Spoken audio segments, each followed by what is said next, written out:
देखिए भैया, हम गायक कलाकार दीपक लाल यादव और हमारे चाचा जी रामपुर पतारी की धरती से आप लोग उस बीट प्रधान पद के प्रत्याशी हैं।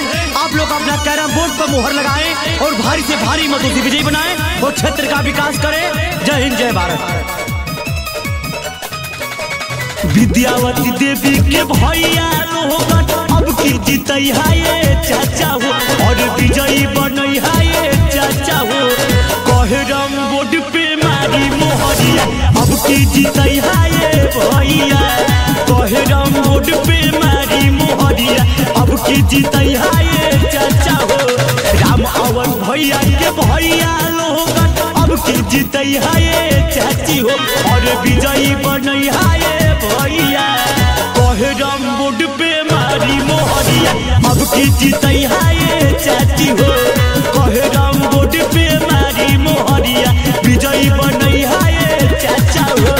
विद्यावती जिंदाबाद, विद्यावती जिंदाबाद, रामो चाचा जिंदाबाद, रामो चाचा जिंदाबाद। हमारा नेता कैसा हो?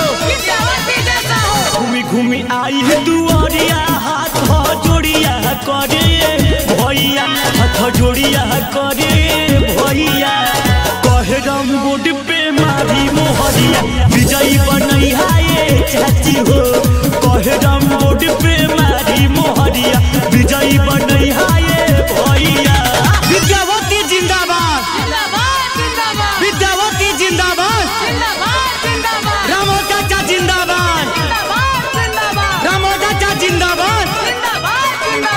मुखिया गरीब खातिर दिन रात लड़े भैया और दिन रात लड़े भैया। कहरम बोर्ड पे मारी मोहरिया विजयी बनई है ये चाची हो। कहरम बोर्ड पे मारी मोहरिया विजयी बनई है ये भैया।